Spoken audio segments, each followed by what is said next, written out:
All right, y'all. It's your boy back again. Classroom video. And I'm just getting to work, getting set up here. It's 7:25 in the morning. Pelicans play tonight. Play the Jazz. Pelicans should win this game. You know, they don't have to travel here. They've already here. They lost. They have enough time to get it together, download, practice, and work everything out. So they should win this game tonight. Will they win? Probably not. But whatever. I'm not going to talk about that right now. Yes, I guess that'll qualify as my pregame synopsis. Pels probably going to lose this game. Again. But anyway. I was listening to DJ's video. Matter of fact, I have it here on my screen with him, Rev, and God dang, I can't think of the other guy's name. Can't think of the other guy's name. It's going to piss me off. But anyway. I think Shanker, I think is his name, yeah. And interesting things, you know, talking about the Lonzo trade rumors and stuff. And for the most part, I agree to some extent about what they're saying. I have my little quips about it because I view things a little bit differently. For instance, I don't think the Mavs trade is a bad move for either team because Mavs has scorers and shooters that they could use, and forwards, tons of them, which is what Pels need. And I think Lonzo, even on the bench, would be effective for this team. You get 48 minutes of complete point guard play, and he can close the games, and he can take out the best perimeter defender so that Luka don't have to do that work. And of course, I'm a Mavs fan, so y'all already know I'm a little biased about that anyway. But like I've also said before, the best team, in my opinion, is probably Orlando. You know, if as far as where I would like to see him play, if not the Clippers. Having said that, here's my thing. Because one of the things that was brought up was traditional point guard and the definition of that. Here's the thing. There's only one definition of a traditional point guard in my eyes. Yes, my eyes. You know, I know everybody has their opinion. This is me. Traditional point guard, or what should be the standard point guard, as I should say, is a guy who initiates the offense, calls out the actions, and directs the traffic on the court and what and how they play versus the opposing team. They call out the sets. They lead the team. The team, he is the control tower. The team takes direction from him, which means he's also the number one guy to the coach. Whoever that player is, playing point guard or facilitating, that's your traditional point guard. They're not required to score buku amounts of points. Usually, they're somewhere between the realm of like 12 and 18 points a game. And their job is to get the team going into the proper action and lead the team on the court through the will of the coach. Having said that, if your coach doesn't trust you, you can't do your job. And if your team isn't willing to follow you, you can't do your job. So point guard has to be a leader, right? I think Lonzo is a leader. Having said that, I said on Twitter the other day during the game, I said, I don't think the Pels like playing with each other. I also told you guys in the videos back in like August, September that I think that the Pels probably should have traded B.I. Here's the thing. And listening to DJ and them brought back a memory I had or thought I had. So, in reference to that, so I mentioned they should trade B.I. and there was no reason to give him the trade bonus if they weren't going to possibly trade him, right? Here's my thing. Lonzo, I think, is cool with Brandon being B.I., but I don't think he likes playing on the court with him because B.I. does a lot of the stuff that doesn't work with the way Lonzo wants to play. There's a particular way that Lonzo wants to play. And I also got to add this too. A lot of people were uploading after the trade rumors the videos of Lonzo playing on the Lakers and how much they move the ball, how he used to attack. And it's almost like he's a different person out there right now. But the way he attacked after pick and roll, his aggression attacking the basket, even the mid-range and the shooting and all this other stuff, even when the shooting was bad in the highlights, you're like, wow, Lonzo is really good. You know, you sit there, sometimes you forget how good he really is. You know, in playing off ball as a 3-and-D guy will often do that to you when you're used to having the ball in your hands and directing troops. So, I thought about it. There's two games that stick out in my mind right now. Matter of fact, one of them I already know by heart. One of them happened this season. But let me, pull up my internet browser because I don't want to misspeak here. I'm going to pause this video till I get it up. Okay, so the two games that I'm referring to is the game versus the Pistons last year and the game versus OKC this year where B.I. got ejected. So, there's two things that stick out to me. Number one, Lonzo commanded the troops in both of those games when there was nobody else there and it was just him and guys. There was no B.I. And to be fair, there was no starter in that game versus Detroit. It was just him, Josh Hart. I don't even think JJ was available that game. Jahlil Okafor, Etuan Moore, Hayes, Nall, Frank Jackson.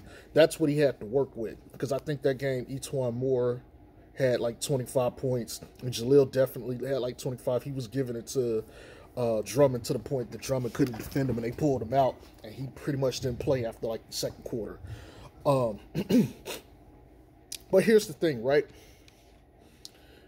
There's that game, and then there's the game with OKC. Everybody remembers that happened immediately after B.I. was taken out of the game and Lonzo was still in.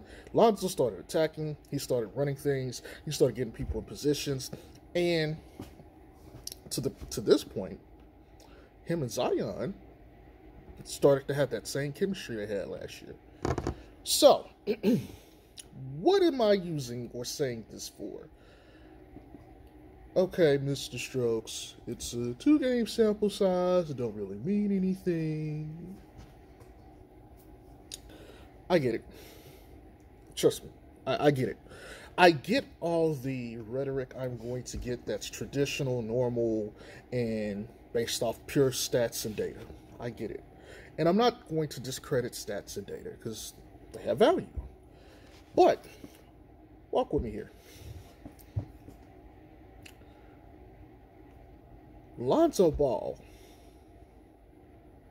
when he has command of the offense and everybody falls in line, is a very good point guard.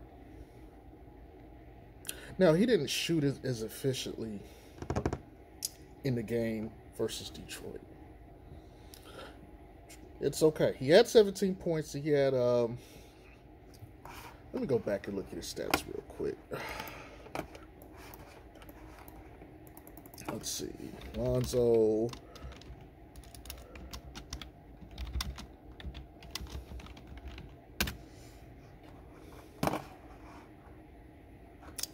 Versus Pistons.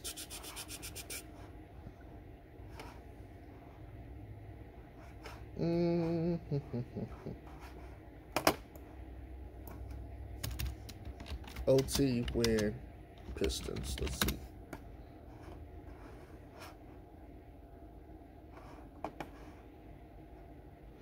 Yeah, I can't really. It's going to take me a minute to find that. Oh,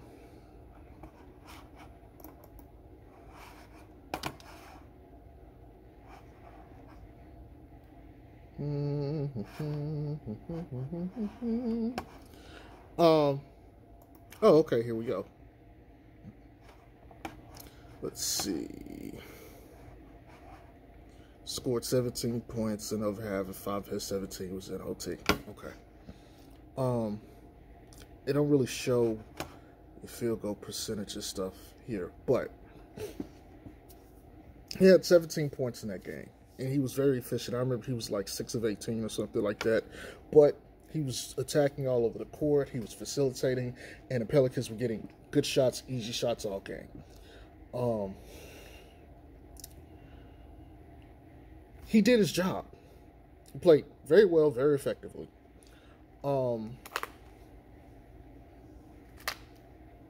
When OKC happened, he did very good. He did a very good job, and he got Zion like a lot of easy looks. Like the Pels' offense was like, phew. And so was he. Now, it's okay for him and BI to be friends. We're not saying he should be friends with BI or anything like that, but let's call it what it is. He's performed better without BI. For that matter, Zion has too. I would honestly say, and I said this last year, and I said BI and Zion don't fit, but it's going to be a narrative now. It's going to come out soon, I'm sure. But I said that they don't fit together. Their games do not complement the way they need to play. Lonzo is a tangible, long-term better fit next to Zion. You'd be better off getting a Victor Oladipo next to a Zion to facilitate that. I'm not saying that because I'm a Vic fan. I'm saying this simply because his skill set is ridiculous. Like, when you can shoot at all 3 levels and defend at the highest level like that, and you're an athletic, ball handler, you'll be like, well, B.I. could do those same things too. Yeah, but Vic's game is more off-ball related. Yes, he can do things on the ball, but he's an off-ball player. B.I. is a one-on-one, break-you-down kind of scorer. And it's good, don't get me wrong, but he doesn't know how to play within the framework of the offense yet. And it doesn't mean he won't get to that point. You know what I'm saying? But that's the next evolution of his game. But if it evolves, he may never be that. He just may be like Carmelo Anthony. He's just one-on-one, break you down, beat you. So, what I have proposed before is that they trade B.I. and get the complementary pieces. B.I. is worth a lot on the trade market. You guys are going to be like, why would you do that? Why would you do that? Well, here's the thing. If Zion is the true focus of the team, you don't have to pay Lonzo max dollars. You just have to pay him enough. And then you can get the pieces around Zion that he needs. You need scorers and shooters. There's teams right now that would break the bank and give you all the scorers and shooters you need. You would get the most out of Lonzo, who would then get the most out of Zion. You also open up the floor. By opening up the floor, you help out your Nickeil Alexander-Walkers of the world, your J.J. Redicks of the world. You help Steven Adams, too. Eric Bledsoe now is even better. The majority of the team gets enhanced. Now, you can sit here and say, let's trade Lonzo. Lonzo's not worth as much on the market. You're going to get back, more than likely, you're either going to take in a shooter or not take in anyone at that position or get another forward to help you out. And that forward could be pretty beneficial. But, do you still have floor spacing issues? Yes. That does not help Zion or B.I. Because honestly, B.I.'s having to deal with a double, triple team every time now. There's no floor spacing.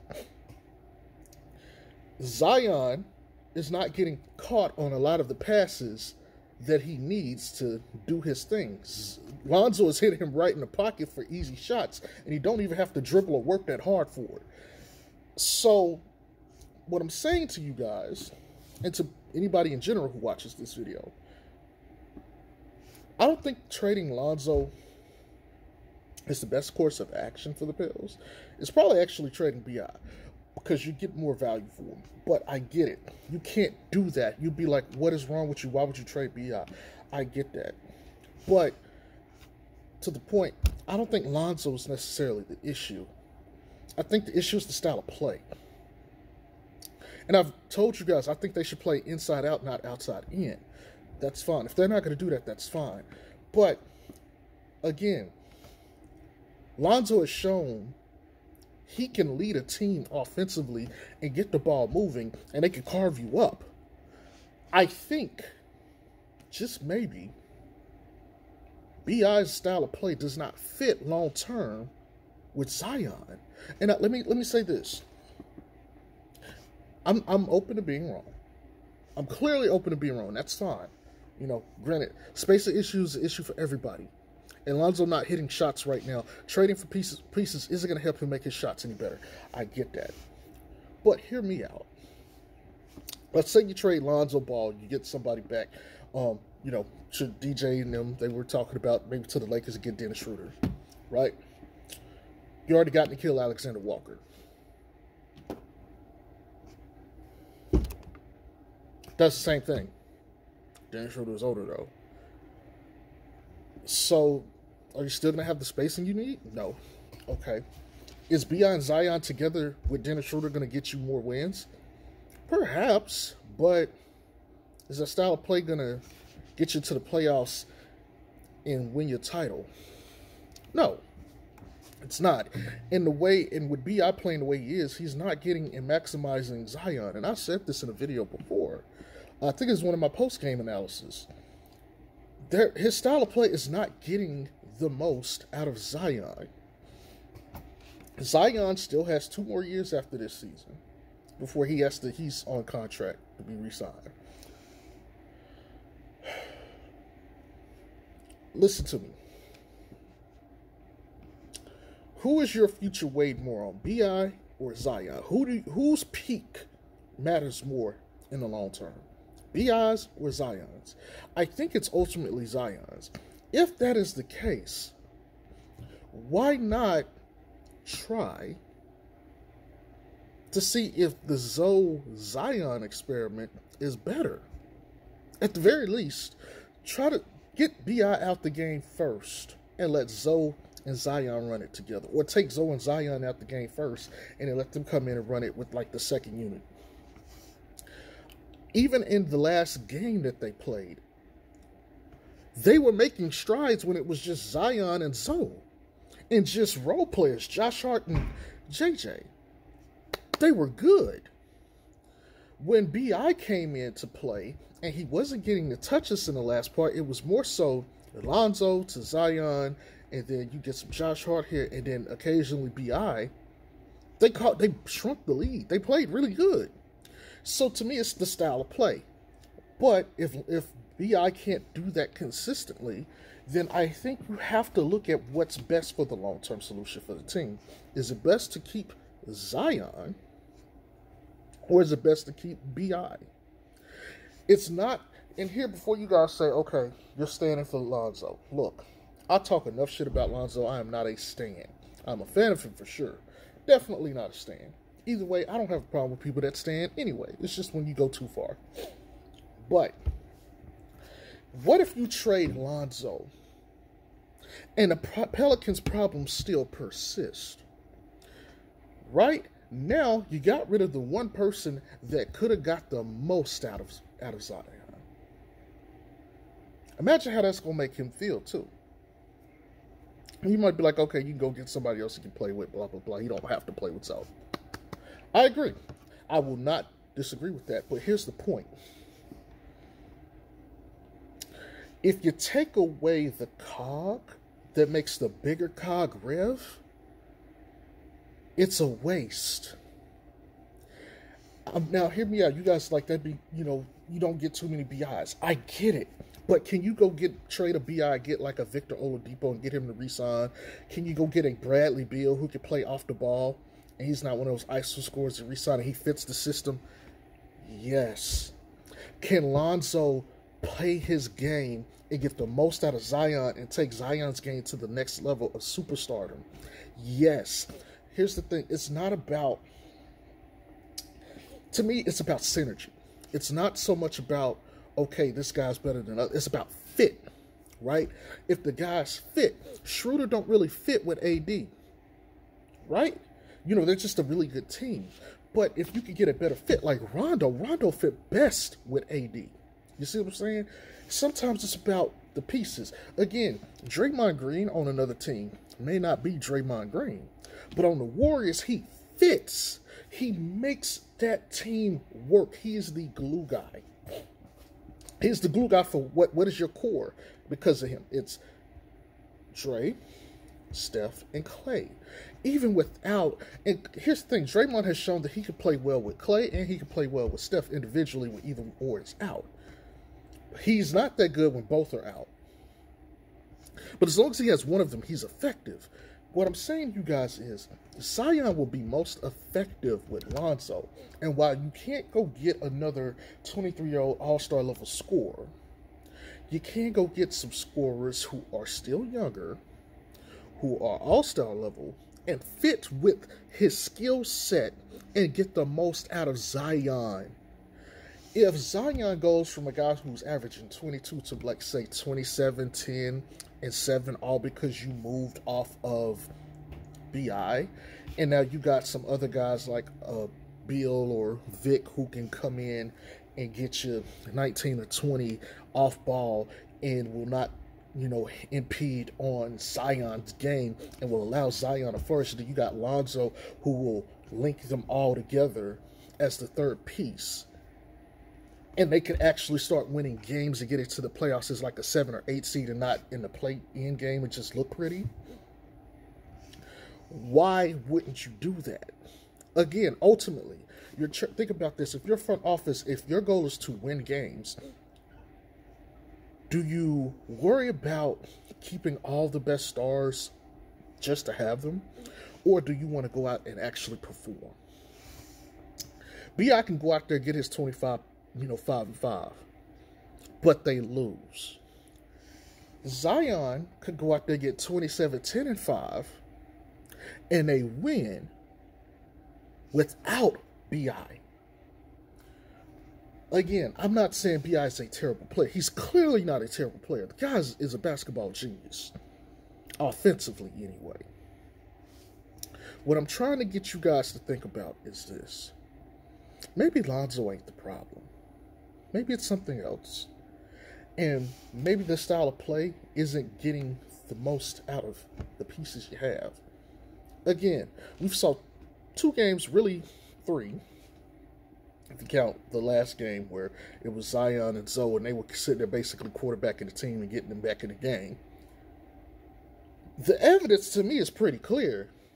Lonzo and Zion work. They should be the core. That should be your 2. It's the BI part. You need to go get a Vic or Bradley Beal. And I'm going to tell you right now, I don't think that getting Vic or Bradley Beal, well, Vic, people will probably be upset with because he's older and injury prone. Beal, I think a lot of people are like, they'd be okay with that trade straight up. If you don't want to go do Vic, because see, here's my thing. If you go get Vic, I think you could go get Vic, and I think you could go get support pieces to fill out your bench, and now you got a legit squad. So now you don't have to worry about the bench coming in and squandering leads. Now you can play the way that you need to play to get the most out of Zion and win games, right? That's my viewpoint on it. Again, the Pelicans have talent. They have a good coach. Stan Van Gundy is not a bad coach. Let me say this again, too. Alvin Gentry, for all intents and purposes, was not a bad coach. But sometimes it's about fit. And the way that they said, okay, Gentry wasn't the long-term fit, I don't think B.I. is the long-term fit. Because ultimately, you're going to have to make a decision. Do I keep B.I. or keep Zion? Even if you trade Lonzo, you can go get Rajon Rondo. And guess what? You're still going to have to make a pick at the end because it's going to have to be B.I. or Zion. And they've shown B.I. cannot have a good game next to Zion consistently because when Zion's eating, B.I.'s not. And when B.I.'s eating, Zion's not. I get it. And you guys are going to say, well, there's only 11 games into the season. Okay, this is dating back to last year. Dating back to last year, this was going on. And yes, Zion was more so trying to fit in last year, but he was still getting his. But even within the framework of all of that, it was still B.I. Matter of fact, when Zion came back, B.I.'s game tanked. This year, he's been given more of the keys to the offense, so he's got the ball in his hands, so he's not as bad off, and then there's not Drew there anymore.